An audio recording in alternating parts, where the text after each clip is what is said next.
तो हम लोगों ने पिछले बार वेव फंक्शंस में और मेज़रमेंट में कुछ संबंधों की बात की थी। स्टेट जब हम किसी पार्टिकल का बताते हैं तो वेव फंक्शन बताते हैं, एक्स का कौन सा फंक्शन उस स्टेट को रिप्रेजेंट कर रहा है, लेकिन वो किसी खास फिज़िकली मेजरेबल क्वांटिटी के लिए प्योर स्टेट हो सकता है या नहीं भी हो सकता है।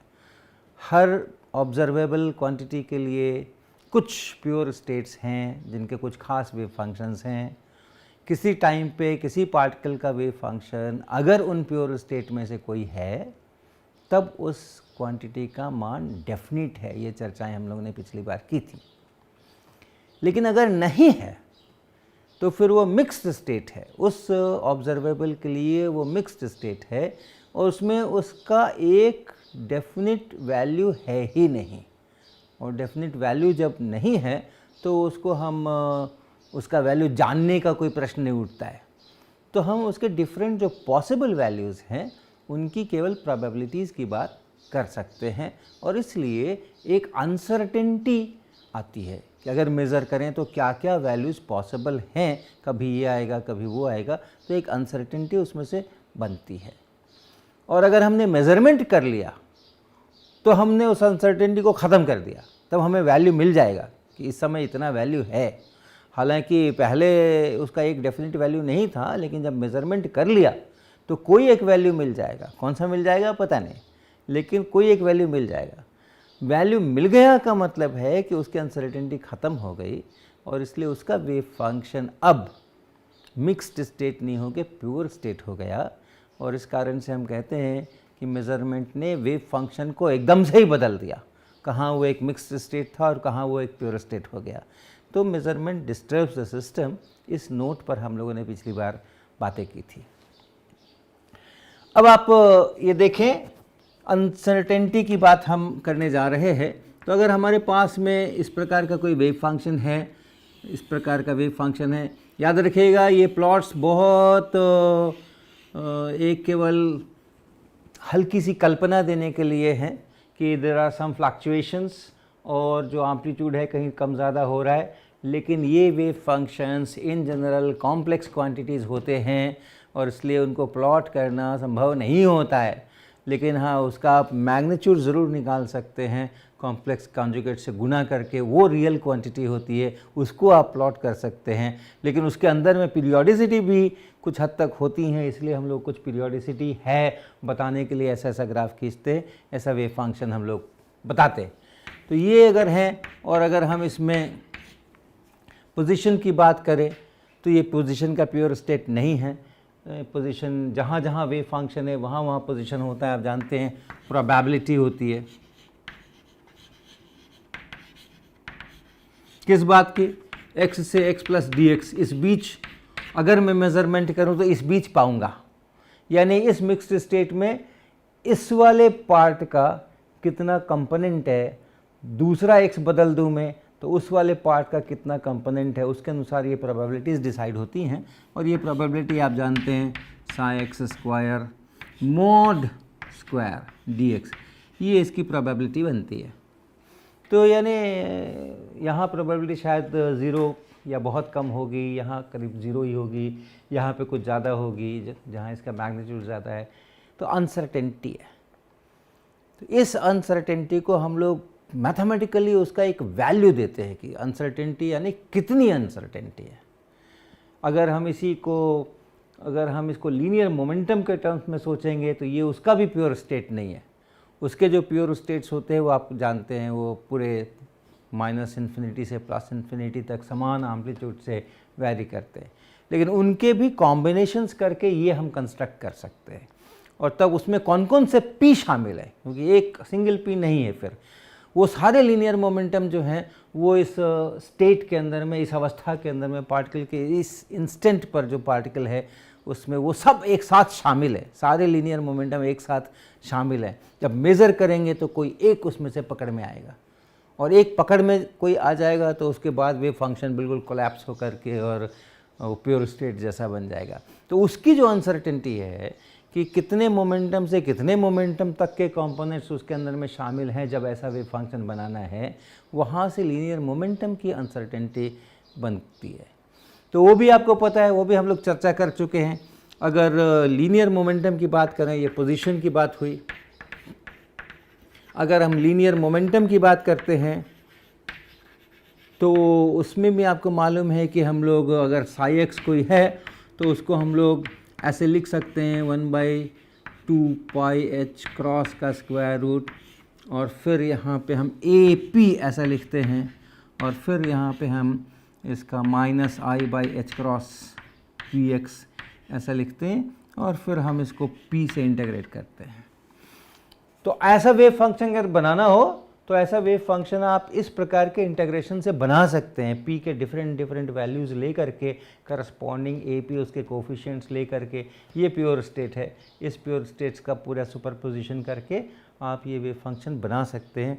और ये जो AP है, ये जो AP है, यही बताता है कि क्या प्रोबेबिलिटी है किसकी, मोमेंटम की।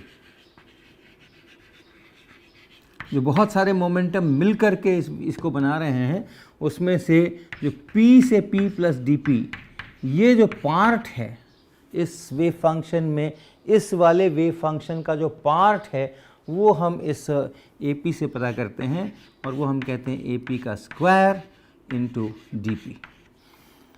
तो बहुत सारे लीनियर मोमेंटम हो सकते हैं और उनकी अलग अलग प्रोबेबिलिटी हो सकती है। बहुत सारे पोजीशन हो सकते हैं, उनकी अलग अलग प्रोबेबिलिटी हो सकती है, और वहाँ से हमें uncertainty in position, uncertainty in momentum ये करते हैं। क्वालिटेटिवली हमने ये देखा था, बताया था आपको कि delta x into delta P अगर करेंगे तो वो कुछ एच क्रॉस के ऑर्डर का या उससे ज़्यादा आप बहुत कम नहीं कर सकते हो, ऐसी हमने चर्चा की थी।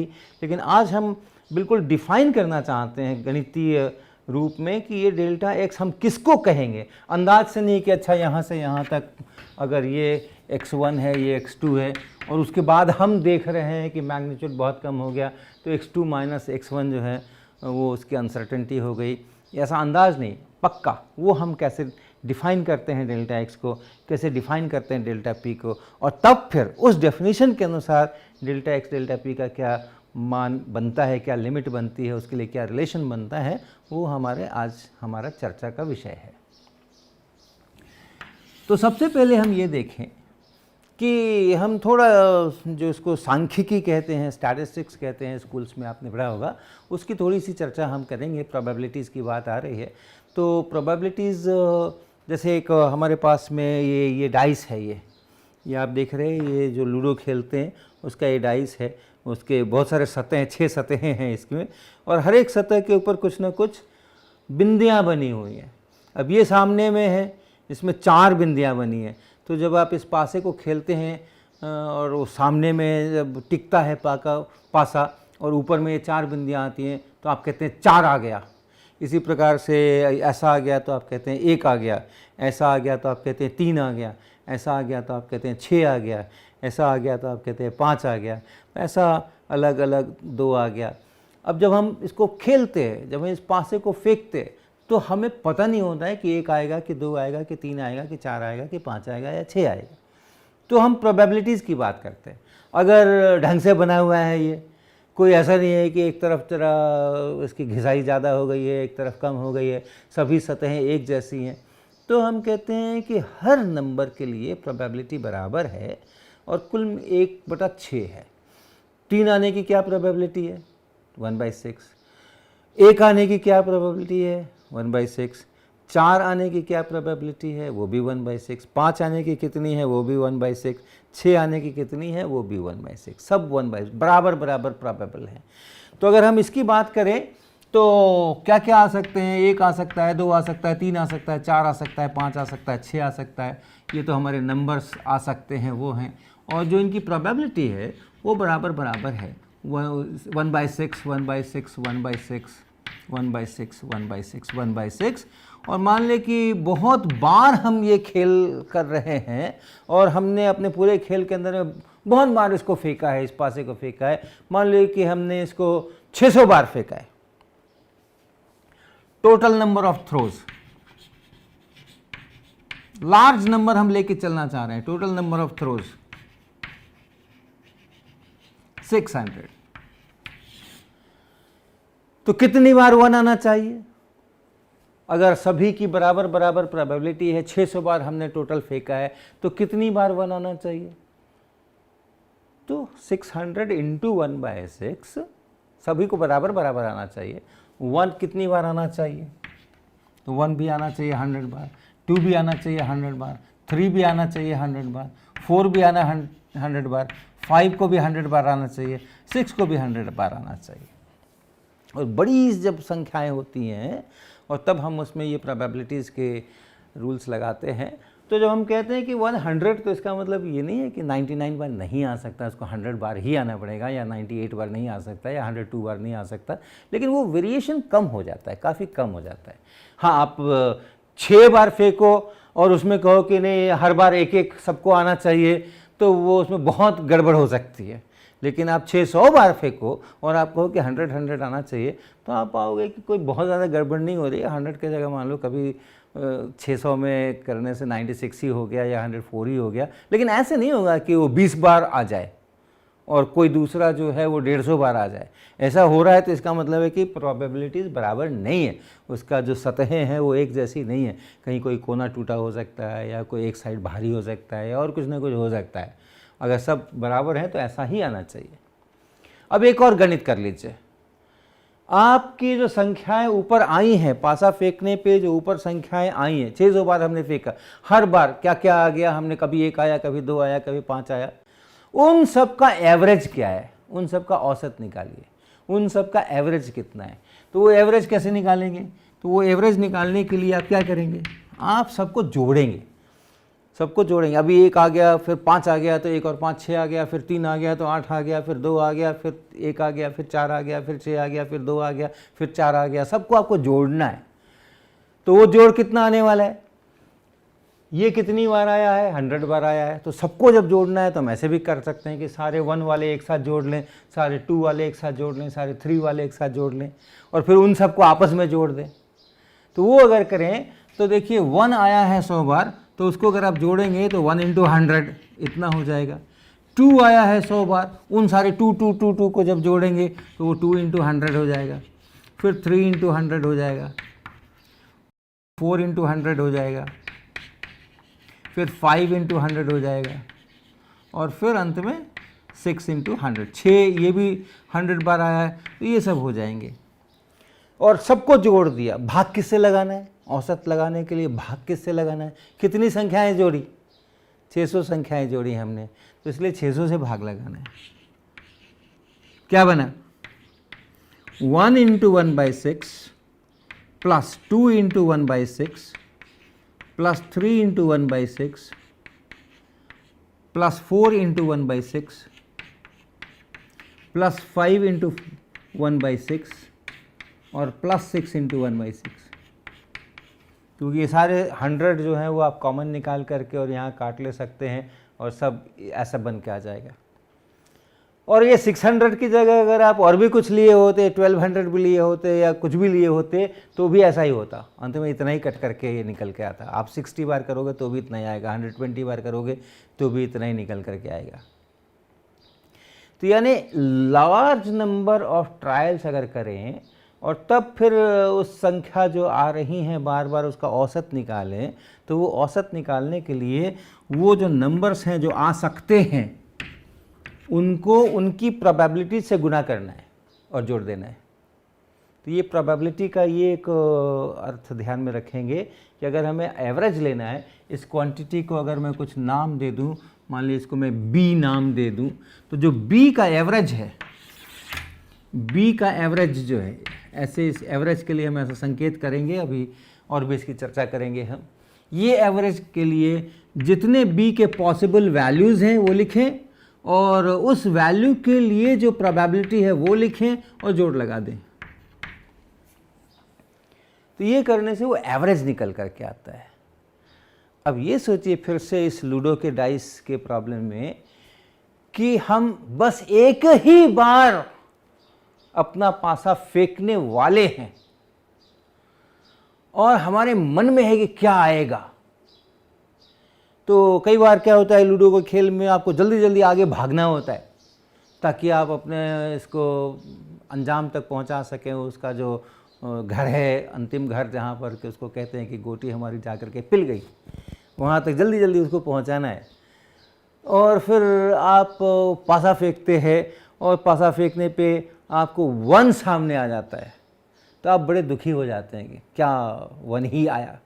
और अगर आपको 6 आ जाए या 5 आ जाए तो आपको अच्छा लगता है। यानी आपके मन में कुछ अपेक्षा है, किसी संख्या की अपेक्षा है। उससे कम अगर आता है तो आपको लगता है कि बड़ा कम आया, उससे ज़्यादा अगर आता है तो आपको लगता है कि हाँ बहुत बढ़िया, ज़्यादा आ गया। वो अपेक्षा क्या है, एक्सपेक्टेशन क्या है? वो एक्सपेक्टेशन हमारा यही एवरेज है। ये एवरेज अगर आप निकालेंगे तो 3.5 आएगा। ये अगर आप करें 1 × 1/6 + 2 × 1/6 अगर आप पूरा कैलकुलेशन करें तो 3.5 आने वाला है। ये एक अनजाने में मन में 3.5 हमारे मन में होता है। अगर उससे ज़्यादा आता है, 4, 5, 6 आता है तो हमें लगता है हाँ कुछ बढ़िया आ गया। उससे कम आता है, 1, 2, 3 आता है तो हमें लगता है कि वो कुछ गड़बड़ हो गई, बड़ा किस्मत ख़राब थी हमारी, क्या एक आ रहा है, हम धीरे धीरे खिसक रहे, और 5 आ रहे, 4 आ रहे, 6 आ रहे, तो आपको लगता है कि हाँ बड़ा बढ़िया है। तो वो हम उसके लिए बाकायदा एक नाम देते हैं गणित के अंदर में, और वो नाम है एक्सपेक्टेशन वैल्यू। कोई नंबर है जिसके बहुत सारे, कोई वेरिएबल है जिसके बहुत सारे वैल्यूज़ पॉसिबल है, और हर वैल्यू की अपनी अपनी प्रोबेबिलिटी है। हमें कुछ पता नहीं है, हम एक ही बार कर रहे हैं, एक ही बार मेरा एक्सपेरिमेंट होने जा रहा है। लार्ज नंबर ऑफ एक्सपेरिमेंट होगा तब तो हम कैलकुलेशंस कर लेंगे, इतनी बार ये आना चाहिए, उतनी बार वो आना चाहिए, उतनी बार वो आना चाहिए। लेकिन मेरा एक्सपेरिमेंट सिर्फ और सिर्फ एक बार होने वाला है, और वो एक्सपेरिमेंट करने के पहले, वो परिणाम लाने के पहले हमारे मन में एक एक्सपेक्टेशन होता है, और हम उसको बाकायदा डिफाइन करते हैं कि ये इसका एक्सपेक्टेड वैल्यू है, ये इसका एक्सपेक्टेशन वैल्यू है। इससे कम भी आ सकता है, ज़्यादा भी आ सकता है, लेकिन ये एक्सपेक्टेशन है। और ये एक्सपेक्टेशन वैल्यू यही है। ये जो लॉन्ग आप बहुत बार करें और एवरेज निकालें, बहुत बार अगर हम करें और एवरेज निकालें, वही मेरा एक्सपेक्टेशन वैल्यू होता है। अगर हम 100 बार अपना पासा फेंकें और फिर एवरेज निकालें तो वही 3.5 आएगा। वही 3.5 हमारा एक सिंगल थ्रो के लिए वो हमारा एक्सपेक्टेशन वैल्यू है। तो इसको हम लोग कहते हैं एक्सपेक्टेशन वैल्यू।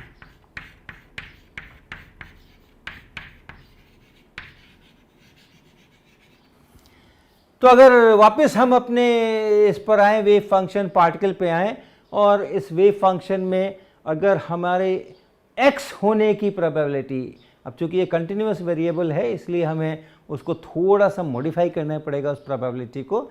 जो pi है वो अब pi नहीं हो करके, चूँकि कंटिन्यूस है तो एक इंटीग्रेशन होगा, और वो करेंगे अभी हम, यही इसी उदाहरण से स्पष्ट हो जाएगा। तो x से x + dx आने की जो प्रोबेबिलिटी है वो इतनी है। तो इसके लिए हम पोजीशन का जो एक्सपेक्टेशन वैल्यू बोलेंगे, अलग अलग वैल्यूज़ हो सकते हैं पोजीशन के। अभी मेज़र करो तो यहाँ है, उसी स्टेट में, क्योंकि ध्यान रखना मेज़रमेंट डिस्टर्ब्स द सिस्टम। तो एक बार मेज़रमेंट कर लिया तो फिर उसके बाद तुरंत दोबारा मेज़रमेंट करेंगे तो फिर कोई अनसर्टेनिटी नहीं है।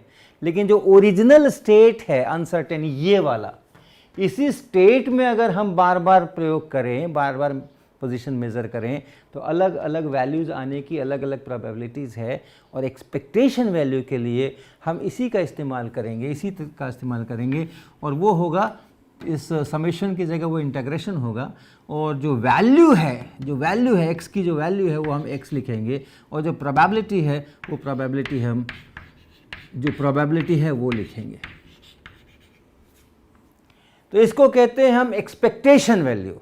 और अपने दिमाग में आप सोच सकते हैं कि अगर बार बार करें तो जो एवरेज आने वाला है वही एक्सपेक्टेशन वैल्यू आने वाला है। और इसी तरीके से अगर हम एक्स स्क्वायर करें, एक्स स्क्वायर का हम एक्सपेक्टेशन वैल्यू ढूंढें, तो x अगर आ गया तो हमारा x से x स्क्वायर तो फिक्स्ड है, उसके लिए तो कोई अनसर्टेनिटी है नहीं। एक बार अगर x मालूम हो गया तो x स्क्वायर मालूम हो गया। तो एक्स स्क्वायर के होने की एक खास वैल्यू होने की प्रोबेबिलिटी वही है जो करस्पॉन्डिंग x के होने की है। तो इसलिए अगर एक्स स्क्वायर का आप एवरेज करो तो वो एवरेज आएगा इसी प्रकार से, x square Sai x mod square dx, ऐसा आने वाला है। अब स्टैटिस्टिक्स में एक और बहुत उपयोगी व्यंजक हम लोग इस्तेमाल करते हैं, एक्स स्क्वायर का एवरेज और माइनस एक्स के एवरेज का स्क्वायर। देखिए फ़र्क, ये एक्स स्क्वायर का एवरेज है और ये एक्स के एवरेज का स्क्वायर है, और ये क्वांटिटी अगर आप निकालें तो ये बताता है कि आपके जो वैल्यूज़ हैं वो वैल्यूज़ कितने फैले हुए हैं। अगर बार बार आप एक्सपेरिमेंट करें और वो डिफरेंट वैल्यूज़ आएँ तो वो कितने फैले हुए हैं, उसके अंदर में क्या अनसर्टेनिटी कितनी है, वो इससे पता चलती है। इसको वेरिएंस कहा जाता है, स्टैटिस्टिक्स में इसको वेरिएंस कहा जाता है। और इसका जो स्क्वायर रूट है, जो कि वो वैल्यूज़ कितना एक दूसरे से अलग अलग हैं, फैले हुए हैं, उसकी ये नाप है। इसको कहते हैं स्टैंडर्ड डेविएशन।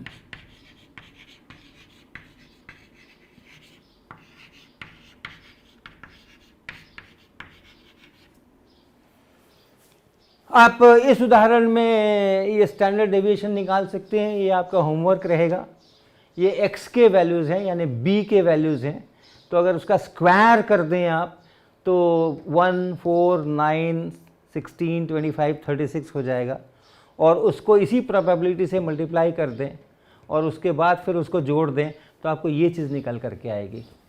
इसमें अगर आप b स्क्वायर का एवरेज लेना चाहते हैं तो वो समेशन i और bi का स्क्वायर और इंटू पी आई, ऐसा। तो आप ये स्क्वायर का एवरेज निकाल करके देखिए कितना होता है, और इस b का एवरेज तो ऑलरेडी आपको पता है कि ये 3.5 है, और फिर वहाँ से आप ये कैलकुलेट करिए कि वेरिएंस कितना है और स्टैंडर्ड डेविएशन कितना है। तो ये आप करें, ये कैलकुलेशन आप करें, ये आपका काम होगा। तो वो हमारा एक अनसर्टेनिटी का मेज़रमेंट है, कितना अनसर्टेन है वो। तो हम लोग इसी डेफिनेशन को यूज़ करेंगे, इसी को हम डेल्टा एक्स बोलेंगे, इसी को हम डेल्टा एक्स कहेंगे अपने पोजीशन की अनसर्टेनिटी के लिए। अब ये अंदाज वाला काम नहीं है। अब वेव फंक्शन अगर हमें मालूम है, ये वेव फंक्शन अगर हमें दिया गया है, तो हम बिल्कुल कैलकुलेशंस करके, सारी प्रोबेबिलिटीज़ मुझे पता हैं और डिफरेंट स्थान के ऊपर पार्टिकल के होने की कितनी प्रोबेबिलिटीज़ है, उसका इस्तेमाल करके हम पोजीशन का एक्सपेक्टेशन वैल्यू और पोजीशन के स्क्वायर का एक्सपेक्टेशन वैल्यू कैलकुलेट कर सकते हैं और ये डेल्टा एक्स निकाल सकते हैं। डेफिनेट डेफिनेशन हो गया ये पोजीशन की अनसर्टेनिटी का। इसी प्रकार से हम लीनियर मोमेंटम की अनसर्टेनिटी का भी डेफिनेट डेफिनेशंस कंस्ट्रक्ट कर सकते हैं। उसकी प्रोबेबिलिटी आपको पता है। ऐसा अगर वेव फंक्शन आपको मालूम है तो उस वेव फंक्शन के अनुसार आप AP निकाल सकते हैं। वो भी आपको ध्यान होगा कि AP निकालना कैसे है। जो ये AP है, ये क्या है, ये भी आपको ध्यान होगा। 1/√2 पाई h क्रॉस और फिर इंटीग्रेशन साई एक्स इंटू ई पे power minus I H cross, right. ये आई एच क्रॉस है और ये minus I by H cross है, और पी एक्स, और इस बार x पे इंटीग्रेशन, यहाँ p पे इंटीग्रेशन, यहाँ x पे इंटीग्रेशन। तो ये ध्यान रखेंगे। इस तरह से हम AP से साई x कंस्ट्रक्ट करते हैं और साई x से हम AP कंस्ट्रक्ट करते हैं। फूरियर ट्रांसफॉर्म कहते हैं इसको, हम लोग चर्चा कर चुके हैं कई बार इसकी। तो AP आपको मालूम है, AP स्क्वायर मॉड स्क्वायर आप निकाल सकते हैं, ये कैलकुलेशंस हो सकता है। और तब फिर इसी के अनुसार, इसी रूल के अनुसार, यहाँ जो रूल हमने बनाए हैं, इन्हीं रूल्स के अनुसार आप एक्सपेक्टेशन वैल्यू निकाल सकते हैं। किसका? लीनियर मोमेंटम का। तो लीनियर मोमेंटम के लिए अगर आप एक्सपेक्टेशन वैल्यू निकालेंगे तो P और फिर AP का स्क्वायर मॉड स्क्वायर और फिर आप DP, तो ये एक्सपेक्टेशन वैल्यू होगा। और अगर इसी तरह से आप P स्क्वायर का निकालेंगे एक्सपेक्टेशन वैल्यू, तो वो P के स्क्वायर को इसी प्रोबेबिलिटी से आप गुना करेंगे DP, ऐसा। और तब आप कंस्ट्रक्ट करेंगे delta P square root of P square का एवरेज और माइनस P के एवरेज का स्क्वायर। यहाँ से ये डेल्टा पी बनेगा और यहाँ से ये डेल्टा एक्स बनेगा। और अगर आपने ऐसा डेल्टा एक्स डिफाइन किया है, अगर आपने ऐसा डेल्टा पी डिफाइन किया है, तो बहुत सुंदर सा थ्योरम है जो क्वांटम मैकेनिक्स का एक मजबूत स्तंभ कह सकते हैं आपको, कि इनका अगर आप प्रोडक्ट करेंगे किसी भी स्टेट के लिए, स्टेट नहीं बदलना, जिस स्टेट के लिए, जिस वेव फंक्शन के लिए, जिस वेव फंक्शन के लिए आपने डेल्टा एक्स कैलकुलेट किया है, क्योंकि डेल्टा एक्स के कैलकुलेशन में मॉड साई एक्स स्क्वायर आया था, आपने साई एक्स का यूज़ किया है, तो जिस वेव फंक्शन के लिए आपने डेल्टा एक्स का कैलकुलेशन किया है, उसी वेव फंक्शन के लिए आप डेल्टा पी का भी कैलकुलेशन करेंगे। तब उनको अगर आप गुना करते हैं डेल्टा एक्स और डेल्टा पी एक्स को, तो आपको जो चीज़ निकल करके आती है that must be greater than और equal to h cross by 2। Okay, अब ये कोई अंदाज वंदाज का चक्कर नहीं रह गया, अब ये बिल्कुल डिफाइन हो गया कि अगर आपने ऐसा किया है तो ये कहलाता है हमारा हाइजेनबर्ग अनसर्टेनिटी प्रिंसिपल।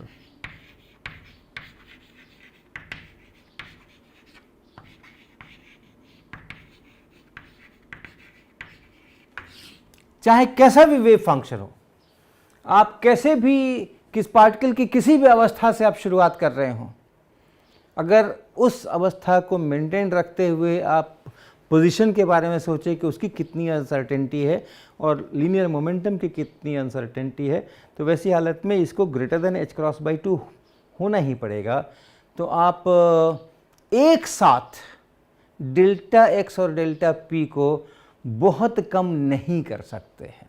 अगर आप डेल्टा एक्स को बहुत कम कर सकते हैं, इसको आप बहुत कम कर सकते हैं, अगर आपके पास पोजीशन नापने के बड़े अच्छे यंत्र हों तो आप बिल्कुल नाप सकते हैं, और जितना अच्छा यंत्र होगा उतना सर्टेनिटी के साथ वो बताएगा कि हाँ इतनी दूर में है या इतनी दूर में है या इतनी दूर में है, तो आप वो डिज़ाइन कर सकते हैं। राइट, टेक्नोलॉजिकली मुश्किल हो वो अलग बात है, लेकिन physics wise in principle physics ये इजाज़त देता है कि अगर आप के पास एडवांस टेक्नोलॉजी है तो इस डेल्टा एक्स को आप चाहे जितना कम कर सकते हैं। लेकिन उस मेज़रमेंट को अगर आपने कर लिया है ताकि डेल्टा एक्स का अब आपको पता हो गया कि हाँ डेल्टा एक्स तो इतना ही है, तो फिर आपने उस स्टेट को चेंज भी किया है, क्योंकि जब भी आप मेज़रमेंट करते हैं तो आप वेव फंक्शन को चेंज कर देते हैं, कोलैप्स ऑफ वेव फंक्शन।